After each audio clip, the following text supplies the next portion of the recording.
وہی نفس ما کم طرح فرعون نیست.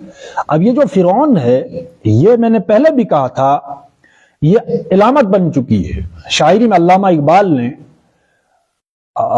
اقبال کا کلام پڑھتے ہیں تو فرعون کا لفظ وہاں آتا ہے، کلیم کا آتا ہے، اور فرعون اور کلیم یعنی موسیٰ علیہ السلام اور فرعون کا یہ جو علامت کے طور پر استعمال کیا یہ بار بار آتا ہے ایک ساتھ. تو فرعون ظلم کے جتنے بھی دائرے ہیں اس کی علامت ہے، اور کلیم جو ہے ظلم کا جو کاخ ہے یعنی جو عمارت ہے اس کو توڑنے کی علامت ہے کلیم، یعنی کلیم، ضرب کلیم. ایک مجموعہ ہے علامہ اقبال کی شاعری کا مجموعہ ہے ضرب کلیم، اس کا نام ہی ہے ضرب کلیم یعنی کلیم کی ضرب.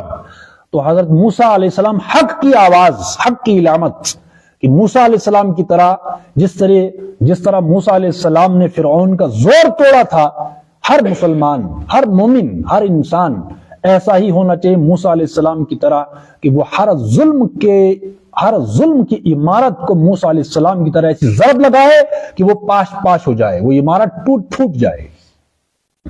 ٹھیک ہے، یہی ہے کہ ہو اگر قوت فرعون کی در پردہ مرید، قوم کے حق میں ہے لعنت وہ کلیم اللہ.